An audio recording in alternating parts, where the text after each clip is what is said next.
This is Kick-Ass News. I'm Ben Mathis.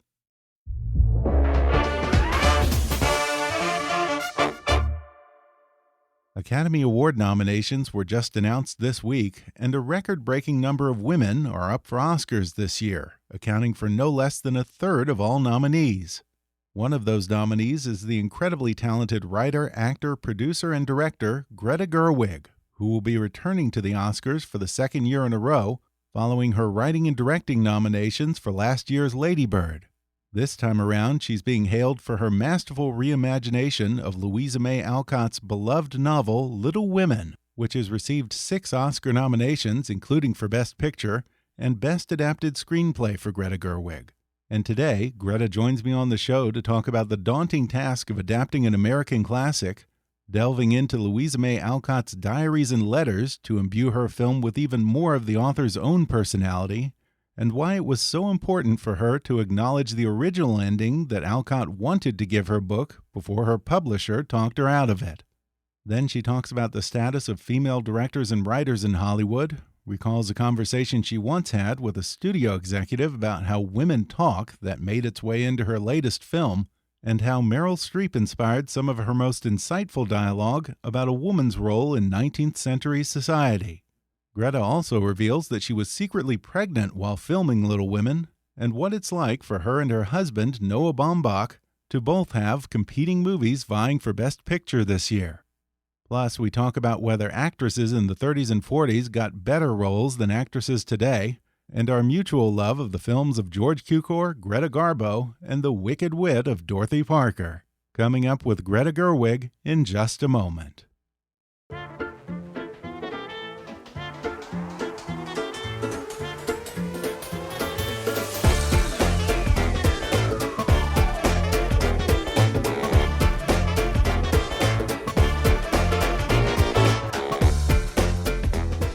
For Greta Gerwig, making a feature film adaptation of Louisa May Alcott's book Little Women has been a lifelong labor of love, and her passion for this timeless classic has now been validated with universal praise for her film, as well as 6 Oscar nominations, including Best Picture, and a Best Adapted Screenplay nomination for her. Greta, congratulations and welcome to the show. Thank you so much. This is now, I believe, your 3rd Oscar nomination. You've gone from making Lady Bird for, I think, $10 million to a $40 million studio film with this incredible cast, including a megastar like Meryll Streep. Yeah. When you embarked on Little Women, was there any part of you that felt like you sort of had to acknowledge this moment, this transition, and maybe even sort of mourned your scrappy, low-budget, independent filmmaker era? Well, it was definitely heady going into this. I mean, I'd wanted to make it for so long, and to assemble this level of cast was extraordinary. I felt like I had to pinch myself every day, and also it started really with the pre-production because my costume designer Jacqueline Duran was someone who I had followed for a long time. She works with Mike Lee, and she works with Joe Wright, and she's just extraordinary. And my production designer Jess Gonsher worked with the Coen brothers, so I was like already gathering people that I had been tracking their work for years, and then to get this cast, I mean, the whole thing was amazing. But I will say that even though it was a much bigger budget and a much bigger scale and this epic story, there is a level on which making movies it's always scrappy. You're always fighting for every dollar. You're always, fighting the clock. It's not, I mean, maybe there is some version of a movie that doesn't feel this way, but actually to make a movie for very little money and to make a movie for a lot of money feels so far quite similar. Really? Yes. I mean, there's more bells and whistles, and there's more stuff, and the amazing thing of working more to with oversee. Yes, more to oversee, More money people, on the table. more money on the table. There's a lot more pressure, but it's also, I mean, it's always the same dance of like, oh, we're gonna have to shoot these 3 scenes, even though we wanted 1 day for each scene. We're gonna squeeze them all into a day, and then move from here to there, and so it's it is bigger, but I have not yet reached the level where I'm like, oh, maybe we can just think about whether or not we want to shoot today. Yeah. I mean, I've heard of people that happens to. That has not yet happened to me.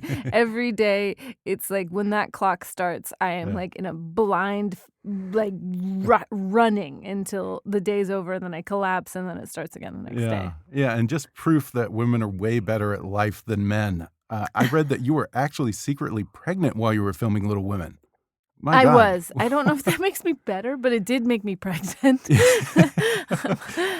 I mean, I don't know. If I was directing a $40 million film, I'm pretty sure that I would have morning sickness every day on set, too. There would be a lot that would be extraordinary if you were pregnant. So the least of it would be directing a movie. What was the hardest part about that? The thing was, it felt, actually, I was lucky. It felt pretty much like just me doing it. I mean, I was lucky because it was, moved farther and farther into the winter. So the more and more pregnant I got, the bigger and the bigger the coats got, which and you're filming in Massachusetts. So. Everybody sort of accepted as that was just, I was wearing giant coats. But I would say just this kind of, movies often move around in schedule. And so there was a moment early when I knew this was happening, and then there was like maybe we're going to have to push the film, and I was like, we can't push the film. We just can't. Yeah. And they were like, why? I was like, because you just can't do it. Yeah. You got to go now.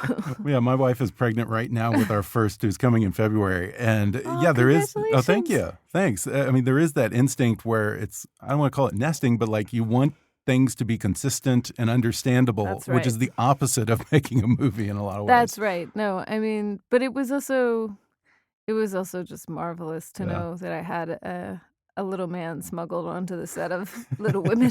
Yeah. Now, I read that you actually turned in the rough cut 24 hours before you went into labor. Is that right? It was 72 hours. I feel like it's been shortened in the game of telephone. Yeah. No, I had the studio, though, come, and they watched it, and then 72 hours later, I had a little person. I mean, was there a little bit of a sense of urgency? Like, I kind of have to put my creative baby to bed before I can give birth to my biological baby? I did think of that. My editor, who I've worked with twice now, he actually has 2 small children. Oh, yeah. So at a certain point, he was like, home and work are the same for me because I had a baby, and he was like, I just left a baby. Now there's another baby. Like it just melted into one thing. I don't know how he functions. Yeah. But he and I, like, when I got back from shooting and we talked about it, and I was like, okay, here's roughly when my due date is, and like, I want to try to get a real cut together, and like, let's work like mad until we get there. So we worked really hard, and then I had a sense that as soon as the studio saw it and hopefully liked it, that then I would just be like, all right, let's do this, kid. Yeah. Any advice from my wife, Kristen? I mean, we're taking advice from wherever it comes at this point. Yeah. You're doing February. That's February 22nd. Oh my God, so exciting. I don't know. Advice. I feel like I mean, this is not exactly advice. This is maybe the opposite of advice. But there is no right way to do it. So however it comes about is the perfect way. As long as you're healthy, the baby's healthy. Like, I think you can get kind of caught up in like, what about this? What about that? Right. Somebody, the birth plan is written in stone. Exactly. Someone said to me, someone said it was older. We had a shower, and they were like, I was saying, like, I want this thing and I want that thing. They were like, you have at least 20 years to mess them up. You can't do it all in just that. Exactly. And I was like, oh, right. No, I mean, it's but there's no right way. There's no right way. Yeah. At the place where we're taking classes, they have a big neon sign that says birth is birth is birth. Oh, that's nice. Good. Like So you already have the advice. But also, I don't know, that you can set your bar for doing stuff really low for the first couple months. Yeah. Just Just I it's plan on okay. it. Just if you like step outside Yeah. on a porch, that's a good day. Now, with regard to Little Women, when did you first become aware of this book, and when did you Mm. first start to think that you'd like to adapt it for the screen? Sure. Well, I grew up with the book. There was actually never a time when I didn't know who the March Sisters were. I Mhm. always knew this book. Really? So I read it and I reread it and I reread it because Jo March was the character who I loved most, and she was the one who made me think I could be a writer. And I, I was, I I read it, and then I hadn't read it since I was like probably 14, and then I read it again when I was around 30, and um it was it just jumped out at me like basically the movie that you see. Yeah. It was like I saw it as a film. So it felt really modern. It felt really Mhm. pressing. The themes felt incredibly relevant to me personally. And even though it was a book I had grown up with, I felt like I'd never read it before. So Yeah. it was like it was this kind of lightning bolt moment, but it took, I'm 36 now, so there there was a lag Yeah. between that moment and Yeah. now. A lot of time to ruminate on it. Yes, and Yeah. I hadn't yet directed a film, so Mhm. it was a long journey to get to Mhm. the place where I was then, the Yeah. choice to direct it. But oh boy, I'm so glad it worked out. Oh, yeah, for sure it did. Had you watched it? I think there have been, like, something like 7 this is now the Yeah. 7th Yeah. adaptation for the screen. Had you watched any of the other movies before? Sure, I'd watched those movies when I was growing up, and I loved them. Uh there's I mean there's the three that I think of most vividly were the Mervyn LeRoy version, the George Cukor version, and the Gillian Armstrong version. And Mhm. so those three were very formative for me, but I actually didn't go when I was writing it. I actually didn't go back and watch them because I wanted them to live for me like um like I think they live for most people, which is Mhm. almost like a collective memory of Yeah. these images of cozy family Yeah.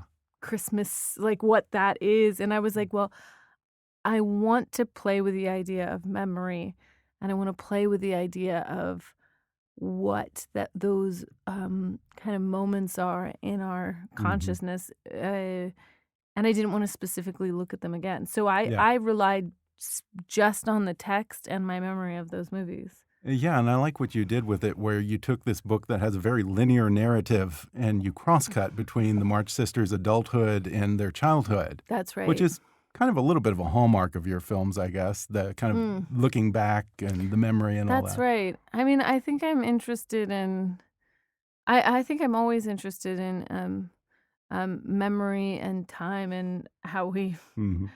explain ourselves and our lives back to ourselves through art. I think that's Yeah. interesting.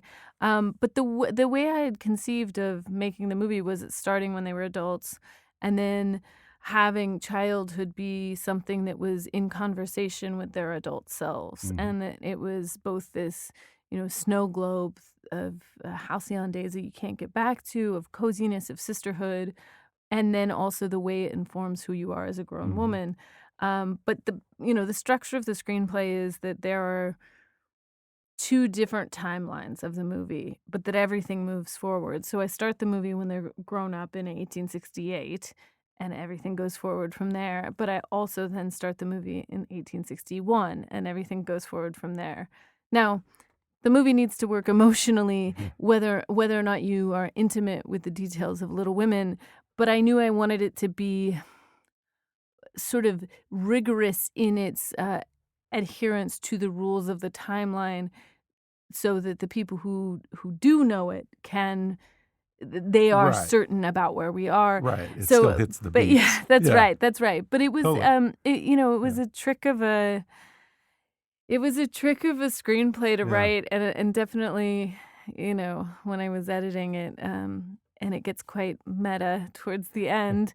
It was something where I was like, oh, this is a hat trick, trying to figure this Yeah. out.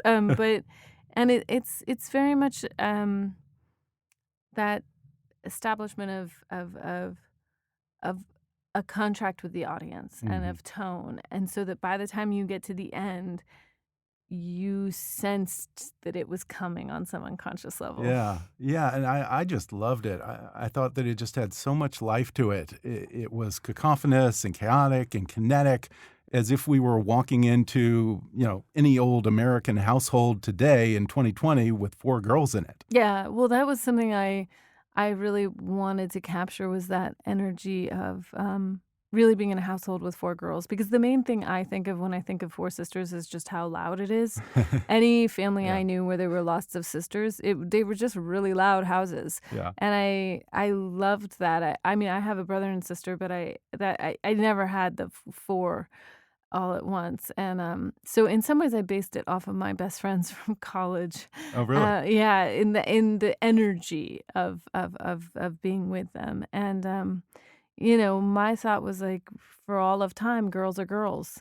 Mhm. Um and so I think that it was just as loud in the 19th century as it is now. And Yeah. another thing was like little details that I had written into the script, but then realizing it on the set was so gratifying, were things like, I wanted their room to be really messy, Yeah. because it would have been really, really messy. They were they were girls. Yeah. It's gonna be a teen girls getting Yeah. ready to go to a dance. Yeah, All the this was clothes not are a on the Currier floor. Knives, Yes, picture. exactly. I Yeah. just felt like I wanted it to be kind of a mess, and finding actually the messiness in the Mhm. house was a big part of the character, because it was like, okay, it's not just so. Everything's kind of thrown in the air and is left where it fell.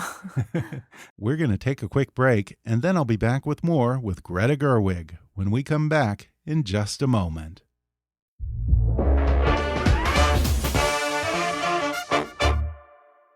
Today's episode is brought to you by Kronos. Kronos knows that for many organizations, maintaining a modern workforce of hourly, full, or part-time workers can be a challenge. This is especially true for human resources professionals working hard to attract and retain all the best talent. That's why Kronos puts HR, payroll, talent, and timekeeping on a single cloud-based platform. It's one specially designed to give HR professionals supporting a blended workforce a whole new level of confidence. With Kronos, they have everything they need to tackle nearly any human resources challenge and are empowered to not just find and hire the right people, but to engage, motivate, and reward them every step of the way. Learn more about Kronos HR solutions for the modern workforce and the people who support them at kronos.com/HRswagger. That's kronos.com/HRswagger. Kronos, workforce innovation that works. And now, back to the show. And I know that most of your previous films, maybe all of your previous films, were original screenplays. Was this your first time doing an adaptation, and did you find that at all daunting? Yeah, totally. Especially because I loved it so much, and especially because I had such a feeling for it that I was hoping I would communicate to the audience. But I think because I had such a, you know, like a lightning strike moment with the book when I was rereading it as an adult, I just let that be my guide, because I was certain of this kind of third thing I wanted to create that wasn't merely a distillation of what had been in the book, but that Hmm. it was another turn that I was interested in. So, but yeah, God, and it's also terrifying because it's beloved, not just by Right, me. a lot of A pressure. lot of people love this book, and you want to honor that love. You don't want to make something that messes with the love. You want to make something Mhm. that deepens it. But in some ways, I think that you almost brought more of Louisa May Alcott's spirit into it, which she Right. couldn't do at the time. I was fascinated to read that, I guess, her original ending for the book was kind of discouraged by her publisher, and you at least give a little bit of a nod to that in the film. That's right. No, Louisa May Alcott, interestingly, um, you know, uh, she didn't want the character of Jo March, which is in some ways an avatar for herself. She did not want the character of Jo March to get married. But the publisher of her book and fan letters really were like, you gotta get him married. So one thing I do from the very beginning is play with this idea of like, what do you do with female characters? And the publisher says, married or dead, which is kind of a joke, but it's also completely true. Women in her book had to end up married or dead. And I wanted to, in some ways, 150 years later, try to give her an ending she might have preferred. So I wanted to honor the ending that she made.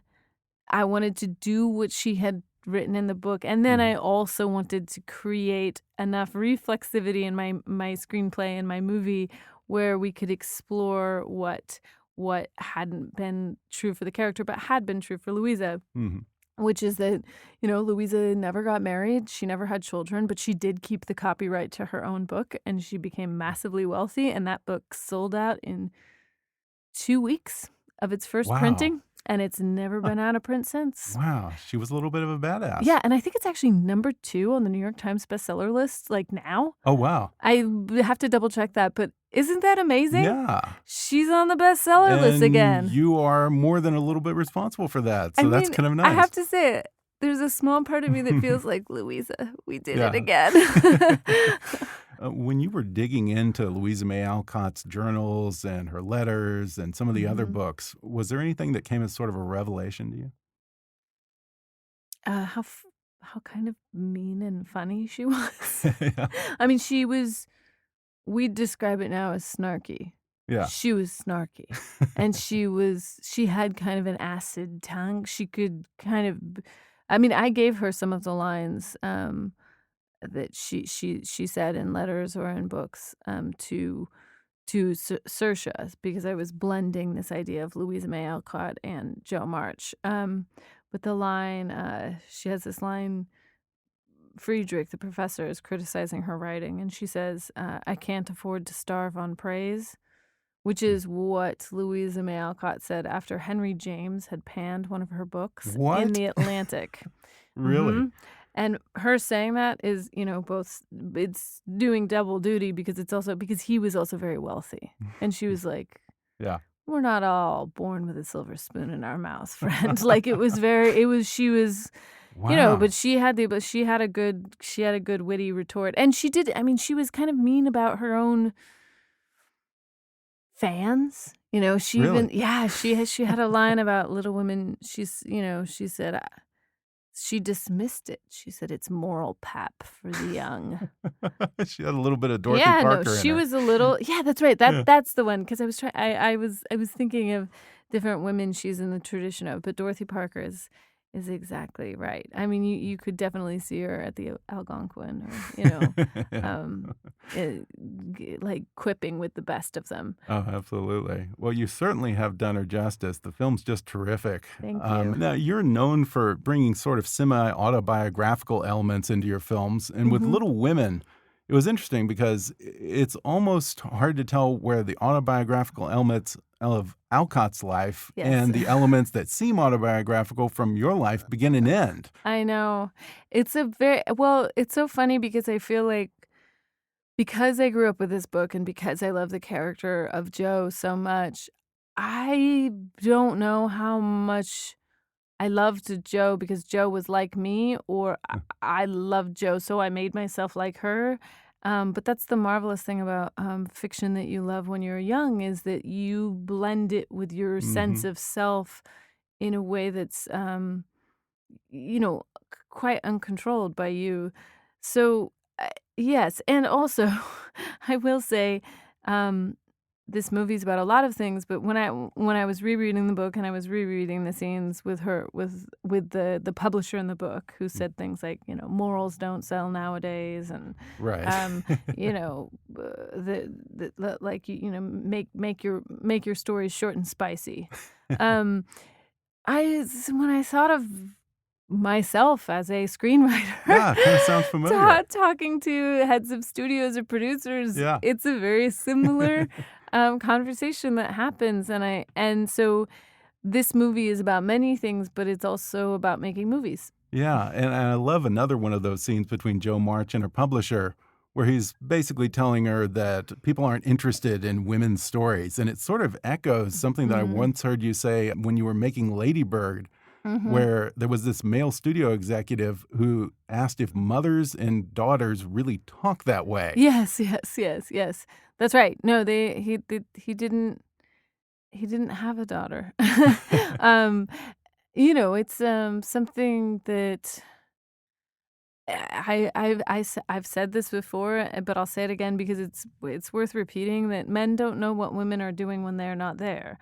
So Yeah, they don't really know how sisters and yeah, mothers speak when yeah, they're not around, that's so true. which is or even friends, girlfriends. Hmm. So I think in some ways, how can you know what a world is if you're not Yeah, exactly in it?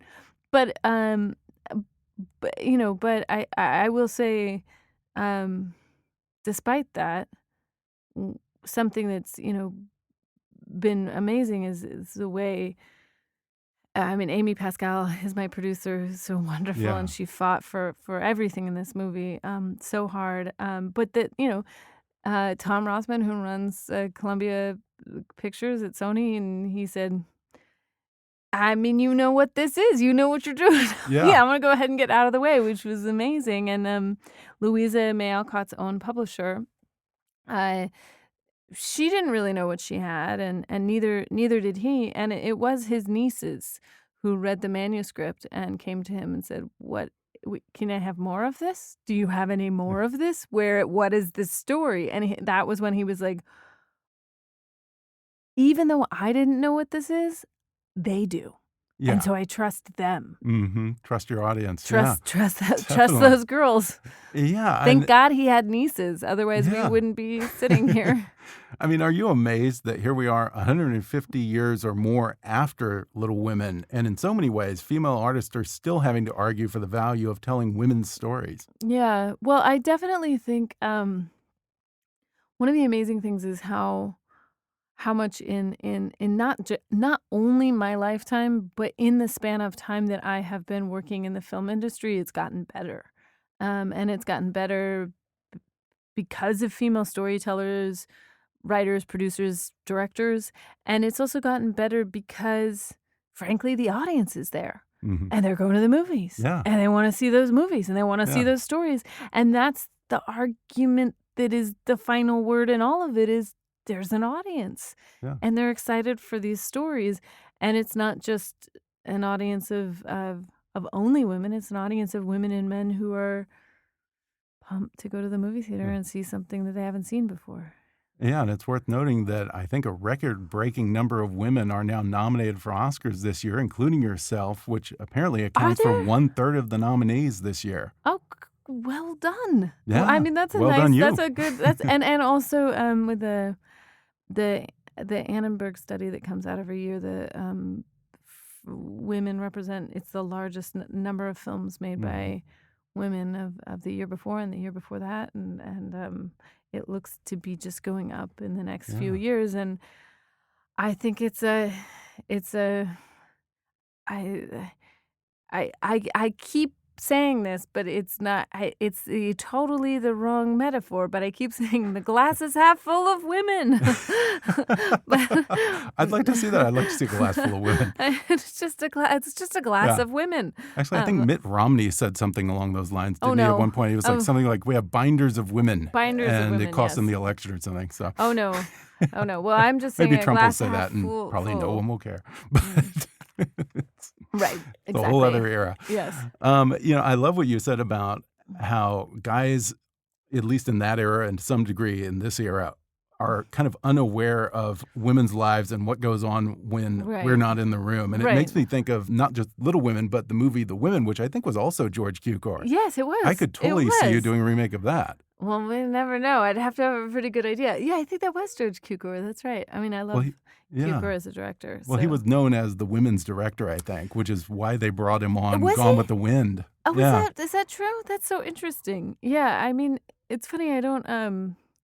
I guess I don't always totally know who was considered the woman's director or not. I mean, there And it's so were. subjective, too. I mean, know. you have studio executives telling you he's a women's director. Right, Louis May. And who are they? Yeah, no, but What do I know? but I do think. Well, I mean, I love a lot of different movies, but I grew up. I love the movies of the 30s and 40s, and those characters that are, just can really sling it. Those women who could really not. I mean, Katharine Hepburn, of course, but not just Katharine Hepburn. Also, Carol Lombard and Rosalind Russell and these great women, and of course, the great Bette Davis. But, and no one writes dialogue for women like that anymore, or it's very rare. Yeah, to some degree, you do. Yeah, but. well, no, it's interesting. Meryl Streep said this, and I've quoted it because it's really smart. Because she's actually one of the smartest people I've met. Not just period. She's just so smart. But she said that one of the reasons that there were so many great characters for women at that time was that there's no real danger that she's going to take his job. So if she's not going to take his job, she can be as outrageous and say whatever she wants, because we're not worried that she's going to take any of that money away. And as soon as it becomes an issue later, then female characters change. And I was like, why are you that smart? That's really insightful. I know it is. It's great. Yeah. And I think it gets at something very true. And there's this great monologue in the film by Amy March, which she talks about kind of the tough choices and sacrifices that women have to make. And I read that was directly inspired by your conversation with Meryl. It's just another thing I stole from Meryl. Yes. No, this scene where Amy March describes really the stakes of marriage for her. That came directly out of a conversation with Meryl, who said, "This is what you have to make the audience understand," and also for me, because it was a character of Amy who I loved, it gave Amy context that she didn't have before, and I think Amy has been a misunderstood character. Yeah. And I felt that in some ways I wanted her to get some real estate as an adult woman to explain why she thinks the way she thinks. Yeah. Before we go, I have to also say congratulations to your hubby, Noah Baumbach. Yes. Who's nominated for Best Original Screenplay for Marriage Story. Yes. And it's also in contention for Best Picture. What's it like having competing films vying for Best Picture? Is there a little bit of friendly competition at home? Honestly, there's just so much kind of amazed joy at home, I'd say. It was a surreal moment when we both looked at our phones yesterday morning. We kind of mutually had a moment of like, it's time to face the music. Yeah. Like, let's face it. But then it was just, I mean, it was extraordinary. We were just totally ecstatic. And honestly, I don't even know how to express how amazing it is, because it is, he made an amazing movie, and that his movie and my movie are both being recognized by our peers in this way is amazing. Yeah. It's an incredible I moment. feel like all I say is just like adjectives, like big good adjectives. It is something. It is something. Yeah, you two might be bringing 2 Oscars home this year. Oh my God, maybe just don't say that stuff. Well, again, Greta Garbo. Oh my God, I know, you almost said Greta Garbo. I did that because my wife said, I thought she said Greta Garbo this morning when I said I was interviewing Greta Gerwig. And then she says to me, who's Greta Garbo? No, really? Which happens a lot, because I love old movies, and she's about 10 years younger than me. So. Yeah, she's not. So if you said, I want to be alone, she wouldn't be like... Yeah, she would say, hey, why am I speaking that way? Or something. Like, what's going on? No. Greta Garbo. Oh, Greta Garbo and John Barrymore in Grand Hotel. Totally Classic. underrated comic pairing. Mm-hmm. I mean, and one of my favorite line exchanges is she says, he's in her room. She doesn't. He's like broken in, and she's like, "Who are you?" And he says, "I'm just a man standing in your room." It's like the best line reading. I know, and not John Barrymore, Lionel Barrymore. I know Lionel and what a Barrymore. cast! That was It like was one of the great. first. Actually, that and The Women, I think, was the first experiment with an Yeah. ensemble cast. Because prior to that, Right. the studio exec said, "Why would I waste 2 or 3 stars in one movie when I could stretch them off across 3 movies?" That's so interesting. I didn't know that. Yeah. Well, seriously, The Women. The Women. I would pay to see that 10 times over if you did it. Well, listen, I mean, maybe it got my wheels turning. I gotta write the next one. All right. Well, once again, Greta Gerwig's wonderful film is Little Women and is now out in theaters. Greta, congrats again, and thanks for talking with me. Oh, thank you so much. Hey, thanks again to the delightful Greta Gerwig for coming on the podcast. Don't miss her film Little Women, now out in theaters. Check your local listings for showtimes or visit littlewomen.movie. Today's episode is brought to you by Kronos. Kronos provides HR solutions for the modern workforce and the people who support, motivate, and engage them. They put HR, payroll, talent, and timekeeping on a single cloud-based platform. Learn more about Kronos HR, payroll, talent, and time at kronos.com/HRswagger. That's kronos.com/HRswagger. If you enjoyed today's podcast, be sure to subscribe to us on Apple Podcasts and rate and review us while you're there. 5-star ratings and detailed reviews are one of the best ways for new listeners to discover the show. You can also follow us on Facebook or on Twitter at @KickassNewsPod and recommend us to your friends on your social media. For more fun stuff, visit kickassnews.com, and I welcome your comments, questions, and suggestions at comments@kickassnews.com. For now, I'm Ben Mathis, and thanks for listening to Kick-Ass News.